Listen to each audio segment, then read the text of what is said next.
Welcome to Momentum Investing, property investing made easy. One of the world's top podcasts on property investing, bringing you the top experts in the field so you can learn firsthand what it takes to create passive income and take control over your financial future. Hello and welcome to the Momentum Investing Podcast. I have a very exciting show here for you today. My name is Daniel Wood. I'm one of the co-founders of Momentum Property Education. And today we have none other than my co-founder of Momentum Property Education, Lukasz Brzyski. Lukasz is going to walk you through exactly what he does when he does a deal. So what happens when he sees, all right, when does he decide to make a deal? What are the factors that make him decide it's time to make a new property deal? What does he then look for? How does he set his strategy? How does he raise finance? How does he decide which deal to do? How does he decide on an area? How does he do his due diligence? Step by step, the whole way through. You're learning that here today. This is going to be a really, really powerful episode. So thank you so much for joining us. I hope you enjoy it. And if I could ask you just a small favor, in whatever platform you're watching this, most platforms will allow you to like this video or like this podcast episode or subscribe and maybe even write a review. If you could do that for us, it would mean the world. I really, really appreciate it. All the fantastic reviews we've received means so much to us. And that's how the podcast spreads. That's how it grows. It's how their algorithms work.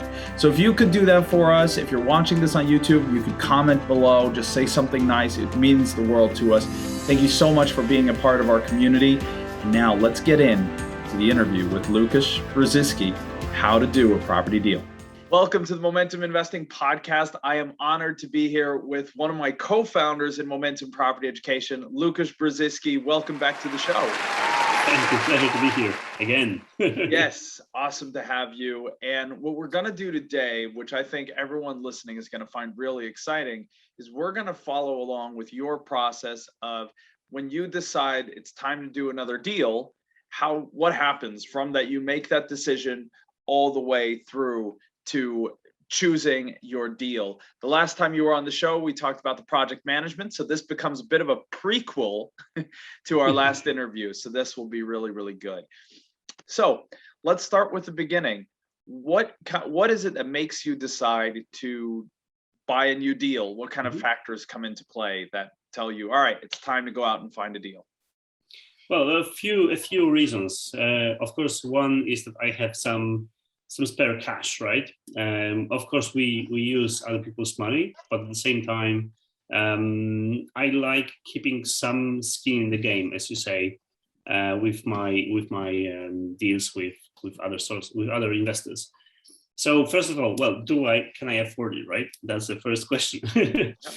And then I need to decide on, or everybody I think should decide on the strategy, right? So what is leading you to this purchase? Is it a quick cash that you need to generate, or is it like a longer perspective you're looking into this? For instance, if I have investors who are only interested in a quick cash, right?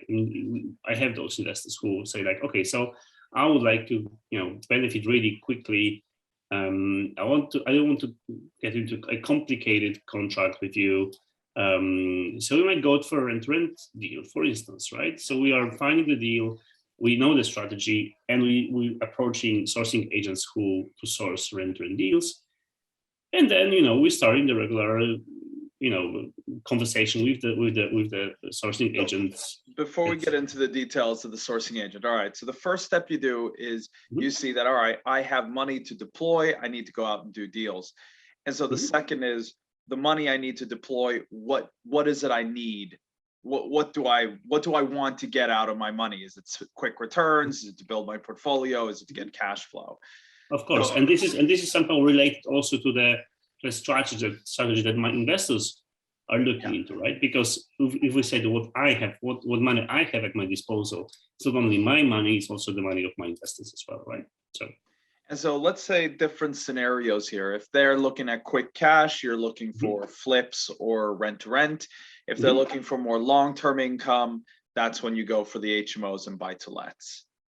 Exactly. what do you do then? Once, say you've decided on your strategy, and you know, like, this is what I'm going to buy, this is how much money I have to deploy. What happens before you call the sourcing agent? What's your next step? So then, of course, I need to explain to my investors what are the possibilities, right? Typically, people want to know exactly what's happening with their money, right? So we discuss that. We sort of make a plan, or we make a projection of what will be returns, what risks are involved. As you know, I'm quite. The specialist is the risk management. Yes. And if you guys listen to the last episode we did with Lukasz, that was a school on how to handle risk management. So go back and listen to that episode. But yeah, I love that you're really transparent with your investors. Exactly. So they're looking for some sort of security in that, seeing what is the risk for them as well. And then once we know what the plan is, what the strategy is, we go into the tactics, right? So when we look for sourcing agents we contact sourcing agents who are sourcing this particular strategy deals. So for instance, if we're going for buy-to-lets, say, or HMOs, we'll be looking for those, and we do a proper due diligence on those, unless we use those who are provided by Momentum, right? Because we do provide at Momentum, we do provide a list of sourcing agents that are tested, approved, and they're already sourcing deals to our students. If it's a rent-to-rent, we look for a different group, and we have different sort of set of questions that we need to ask ourselves and ask our sourcing agents about when we approach them, saying what we want, but also we're looking for some hints that might give us about themselves in the conversation we discuss prospects. Right. So you need to know which sourcing agents are available, and that's what I love with Momentum, is the fact that the same people that you're calling to get your deals is the same people that our students are calling. I mean, that's one of our big offers to our students. And then, so once you know, let's say you're doing an HMO, for example, well, as you are right now, you're doing an HMO. So you're going to do that. What do you want before you call the sourcing agents? Because obviously you already know which of the sourcing agents do HMO deals, because all of them don't, but you know which ones do. What do you prepare? What do you how do you present to them? What do you want to be able to tell them? How do you decide which area? Because that will obviously affect which sourcing agents you call. Like, what's this pre-work you do? So I always start with an Excel sheet, because devil is in the numbers, right? So we want to know exactly what we want, what we're looking for. And the more information we give to the sourcing agent, the more accurate they'll be in sourcing the right deal. If you're looking for a HMO with say a return of say 12%, or a HMO with a return of 18%, that's a completely different story, right? And the number of deals available is also different. So when we create a spreadsheet, we always come to them with a spreadsheet, say, hey, this is what we want. We want a deal which is, for instance, the purchase price is, or maybe we'll start from different. So we have a pot off, right? And that I have 150,000 pounds to spend.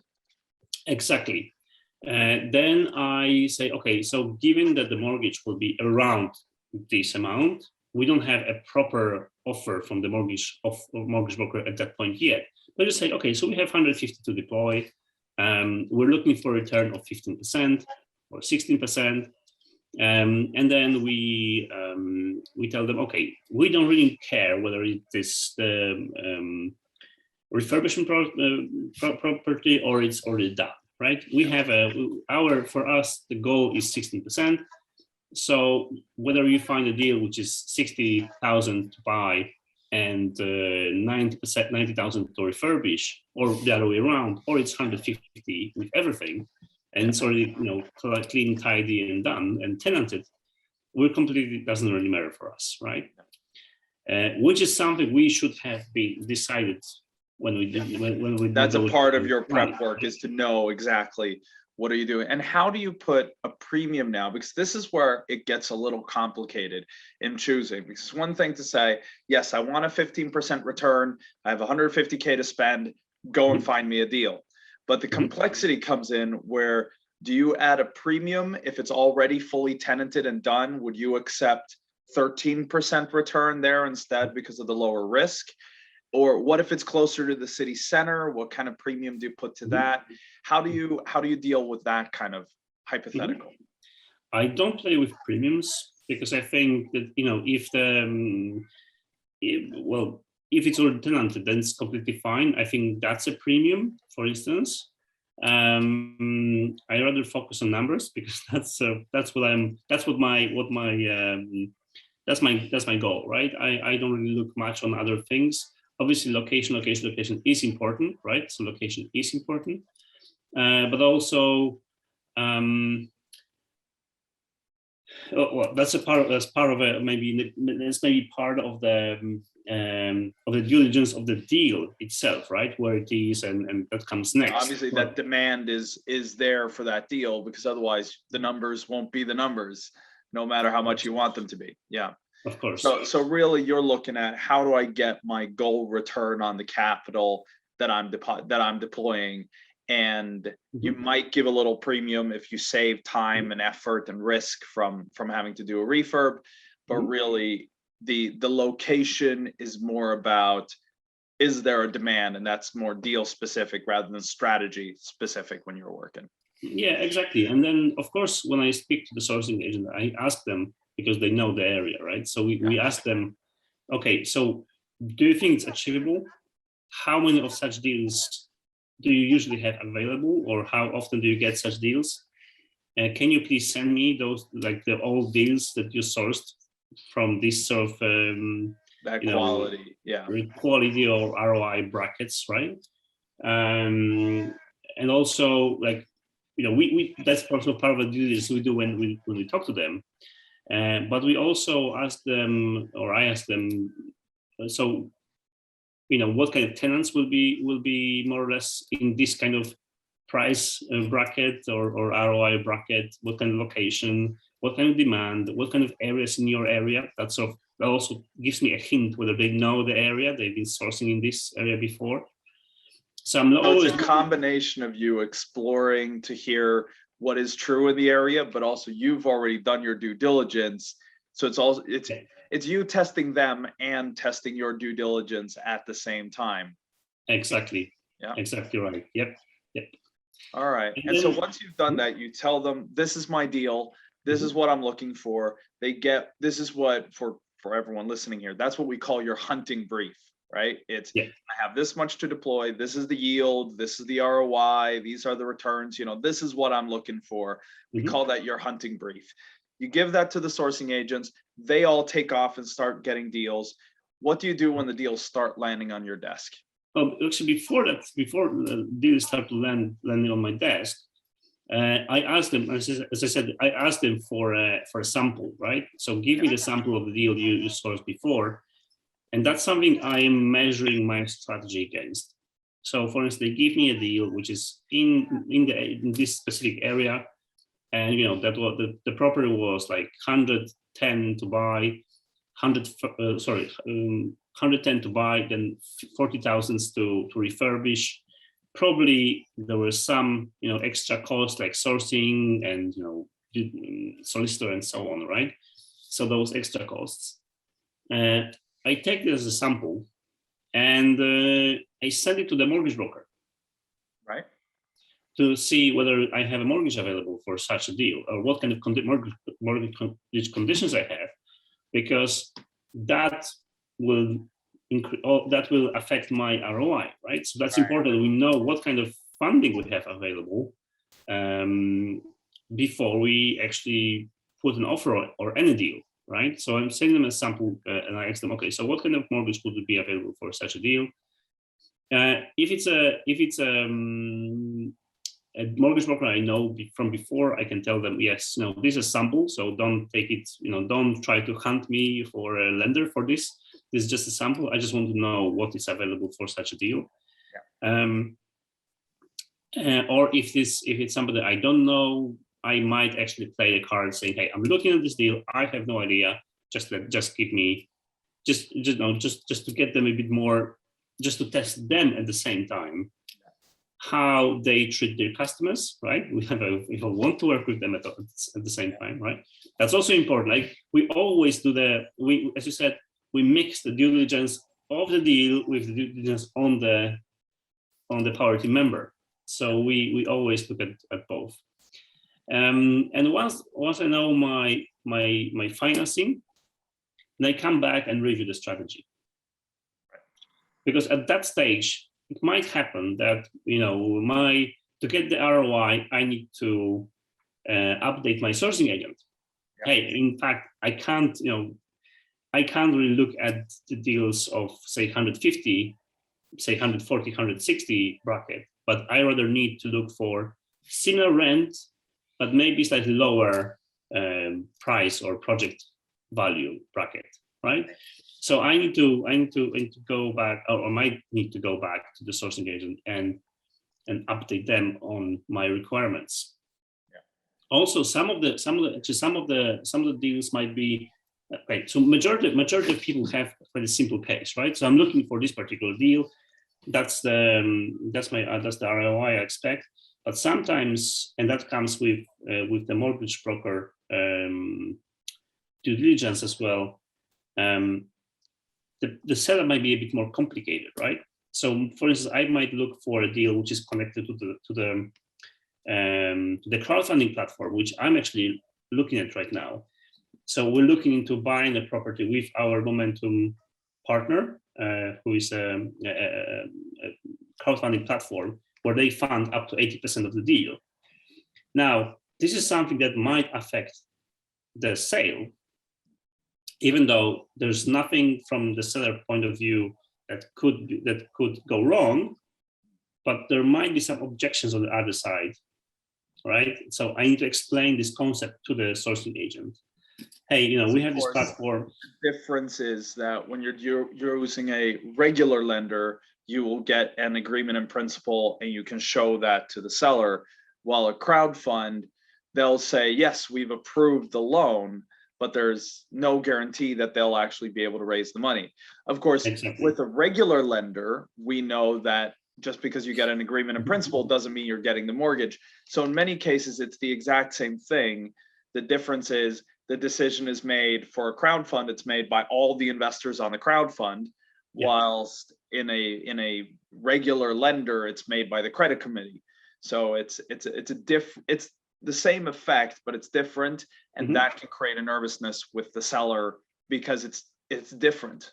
Yeah, exactly. It's not more risky by any means for them. But in many cases, it's a lower risk because if the crowdfund has said yes, then they're confident in marketing it to their database, and it doesn't come down to one person saying yes or no, because we have 10,000 people, and it's enough if 100 of them say yes to fund the deal. So the risk is actually smaller, but at the same time, it's different, and people are afraid of difference sometimes. Yeah, exactly. So that's so then we know. Then we explain it to the sourcing agent, and then we're waiting for a deal essentially. Yeah. What I typically do is I drop them a message from time to time, reminding myself about myself, because they are very busy. At least the good ones, right? The good ones always have too many investors calling. Yep, exactly. So I try to build a relationship with them, and I explain. I also ask whether they work with internationals before, because many of them, when they calculate numbers themselves, they don't understand that we might get slightly higher interest, which means our ROI will be slightly lower than what they see and in their spreadsheets. So there's always this part of making sure that we as the sourcing agents are on the same page. But then essentially once this is done, we wait for a deal. And when the deal comes, we're doing the proper due diligence, right? So that's something we or I actually put a lot of effort into. It's quite time consuming, but this is crucial, absolutely crucial. I know if we go deeper into the due diligence, I feel like I've been explained that so many times, but I always look at the negative scenario, the more realistic scenario, and the happy scenario. And if my numbers work for this particular deal on, if they pass the negative scenario test, then I'm all good. I just go in and put an offer. If they don't, I'm looking for ways to increase the value or increase the ROI somehow, be more creative. And if not, then we reject the deal and say, hey, no, thank you very much. But it's very important to give the sourcing agent the feedback. Yeah. It's not just saying, no, this is not a good deal for me. Tell them, I need this or that, right? I need a better location. The location is not okay with me. I've checked that, maybe the area is not very good. Maybe the mortgage conditions will not allow me for this kind of deal, or so on. So it's good to give them the feedback, because they learn you as well, and they learn about your limitations and your expectations. Yeah. At the same time, you show them and you prove them that you know what you're doing, right? So if they try to give you the cheapest deal possible, but it's good on the paper, but then you'll have trouble tenanting it, or maybe you'll have problems with tenants when they move in. Then you should tell them, what, I know it looks like a good deal on paper, but I know I've been doing that before. I know that tenants will cause problems in that area. So show them that you also know what you're doing, and you're not going to accept any deal, right? You tell them what you expect. And this is also where it's good to have, just as a little tip for everyone listening, it's good to have a sourcing agent that also runs the letting agency that will take the property. Because if they are the ones that are going to get the property at the end and it's problem tenants, then the sourcing department might be really excited to sell and get their commission, but the letting department will want to destroy them and kill them all because they're giving them the really bad properties. And that's why when they're in the same business, that really, really helps, because that lessens the pressure of giving you those type of deals. Mm-hmm. But at the same time, it's important to do your due diligence anyway, because you never know what's happening in another company. They might just be desperate for cash and they'll sell something that mm-hmm. might not be up to their regular standards. Mm-hmm. Something very important, well said, absolutely, fully agree. But something also very important is that when you get a deal, and that's something I'm doing, when I get a deal from a sourcing agent, no matter whether good or so, whether the deal fits me or doesn't, I ask them if the vendor, if the seller has something else, right? Because it happened to me once that I was buying something, and then I asked that question, and then they said, what, actually they might have some more, so I'm gonna go back and ask them. Obviously, if that would be a good sourcing agent, they probably knew, right? but it's good to, that doesn't make any harm to ask. I think that's also a good tip. Very good. So essentially, if we're just going to recap kind of the process, the first thing you do is you see you got capital, you have investors that are interested, you're in those continuous dialogues and branding work.